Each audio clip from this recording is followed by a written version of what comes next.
আজকে আমি আপনাদের দেখাবো ফটোকপি মেশিনের টোনার যদি নতুন লাগাতে হয় তাহলে কিভাবে টোনারটা লাগাবে এবং কি সিগন্যাল দেয় ফটোকপি মেশিনে। তো চলুন আমরা প্র্যাকটিক্যালি দেখি। তার আগে ছোট্ট একটা রিকোয়েস্ট করি, যদি আপনি আমার চ্যানেলে নতুন এসে থাকেন তাহলে দয়া করে আমার চ্যানেলটা সাবস্ক্রাইব করবেন, পাশে থাকা বেল বাটনটা ক্লিক করে রাখবেন লেটেস্ট ভিডিও সবার আগে পাওয়ার জন্য। আর যারা সাবস্ক্রাইব করেছেন তাদের সবাইকে ধন্যবাদ। সাথেই থাকবেন। ফিরে আসছি ছোট্ট একটা ইন্ট্রো পর।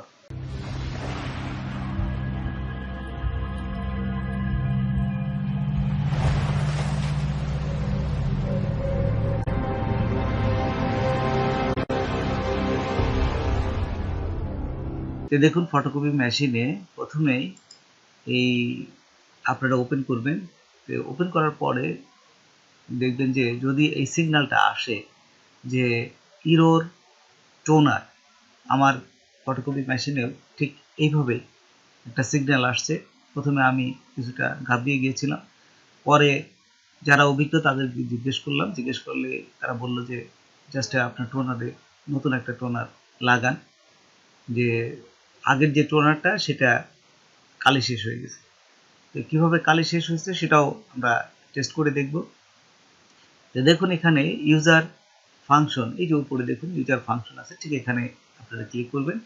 ক্লিক করার সাথে সাথে দেখুন জেনারেল আসবে, ইউজার ফাংশন জেনারেল। নিচে যাবেন, নিচে গেলে দেখবেন যে আরেকটা অপশন আছে, সেটা হচ্ছে ইনফরমেশন।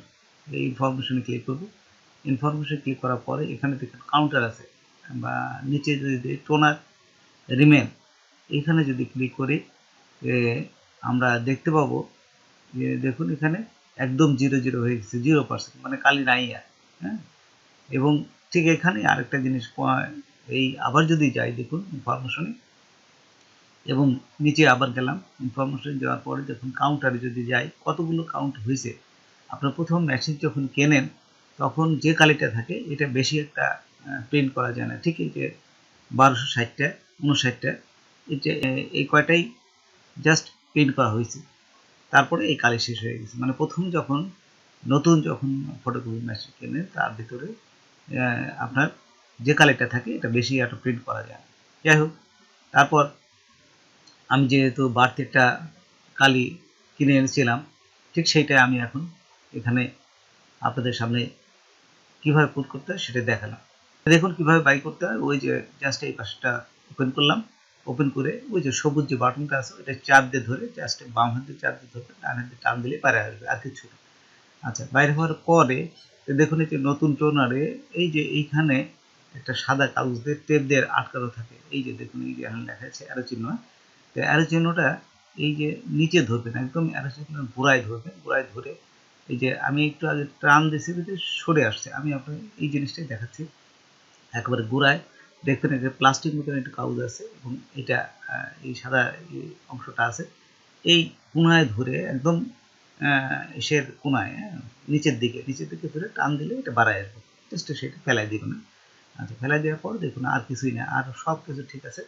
ঠিক সেম প্রসেসে আপনারা জাস্ট যেভাবে আপনারা বাই করছিলেন পুরোটা, ঠিক নতুনটা ওইভাবেই আবার সেম নিয়মে জাস্ট ভরে দেবে না, জাস্ট ওই কালির জায়গায় পুশ করবে।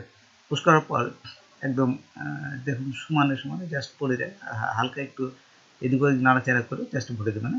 এই যে জাস্ট আমি ভরে দিলাম, ভরে দেওয়া ডালাটা বন্ধ করার পুশ করার পর ডালাটা বন্ধ করে দেবেন। আমি কিন্তু আবার সিগন্যাল দিই। আচ্ছা, বন্ধ করলাম। বন্ধ করার পরে দেখুন আমি সুইচ দিলাম, সুইচ দেওয়ার সাথে সাথে সব কিছু দেখুন আমি বাইপাসে একটা কাগজ দিয়ে এসে আমি আপনাদের জাস্ট সুইচ করে দেখলাম। বন্ধুরা, আজকে পর্যন্ত নতুন কোনো ভিডিও নিয়ে আবার আপনাদের সাথে কথা বলব। যদি আমার ভিডিওটা আপনাদের ভালো লাগে অবশ্যই সাবস্ক্রাইব করবেন আর কন্টিনিউ শেয়ার করবেন। ধন্যবাদ সবাই।